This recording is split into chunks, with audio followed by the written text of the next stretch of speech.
Here you can see someone who may be from this earth or not, because we can see some trees surrounding that area where he's at. He could be a she as well. And basically, there's the promise of light, enlightenment, luminous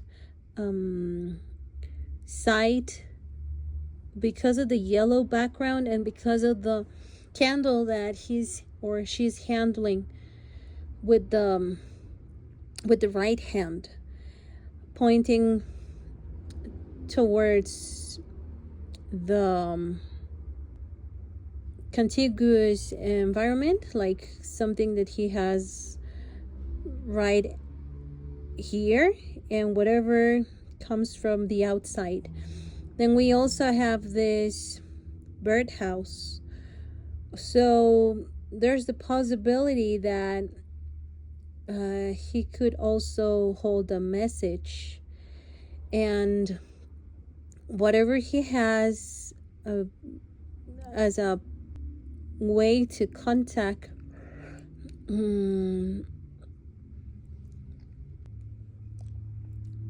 which could be either through magic or through just like a telepathic bond or something. He's grounded enough to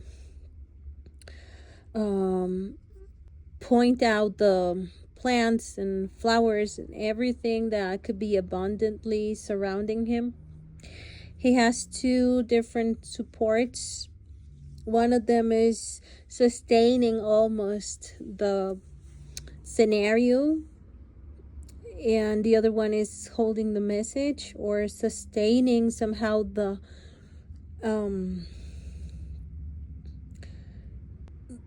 like the house of that message. There's a messenger inside that house probably, because that bird could communicate through the chant of it's something that he's probably pointing out to, like he's the knowledge. And he's trying to be obvious about something. He's trying to tell us something about a specific thing that we are not as aware as we should.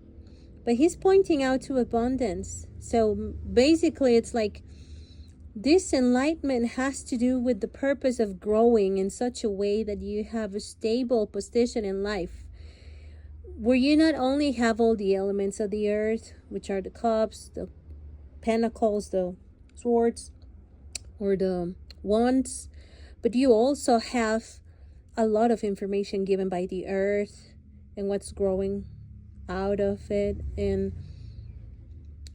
if you think about it, it's this eternal process, like an alchemic process of being here, letting it all happen together and in an evolving and cycling way, and you being the participant number one right at the center, and trying to somehow communicate all of that nature and automation of nature behind, in front, and surrounding you. And it's like having a pair of eyes above your head, which are the eyes of infinite, because you basically are looking at the magnificent place that eternity has in all that we've seen transforming every time.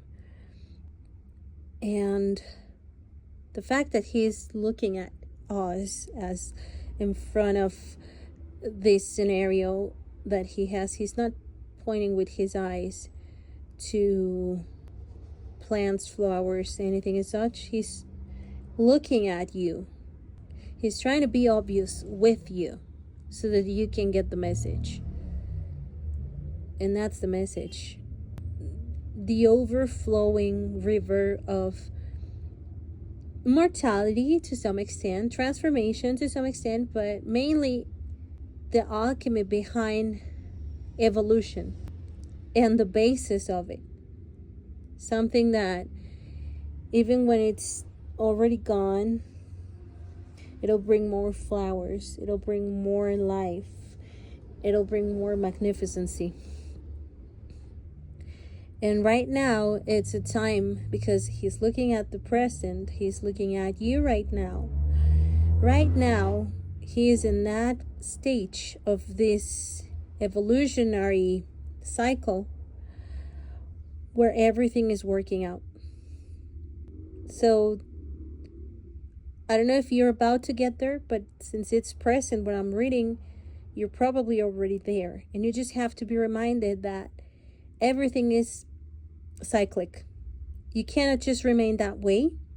You have to be as explanatory as possible with your inner self, and that way you can know that this will this shall pass, this will pass as well, but it'll leave behind plenty of information that you will use to recycle and renew yourself once it's done. And right now, this message has been said and given already. That's why we don't see the bird, but we see the house of that bird, because he lives there as well. That bird is part of the announcement of what's enlightening and what's going to die to some point, to give birth again to something that's going to be useful in the present, in the eternal present, for this magician to keep looking at you, being obvious as he is, and pointing out whatever has the importance to be taken in consideration overall. I also feel like there's a lot of protection behind him, and that's the reason why he also has that background in yellow, because it's like he's super, right now he's just surrounded by that magnificent sun light, like he's super illuminated. And that's why the infinite, this pair of infinite eyes are just feeling somehow. They're not even open, they're just being infinite, reminding him about it.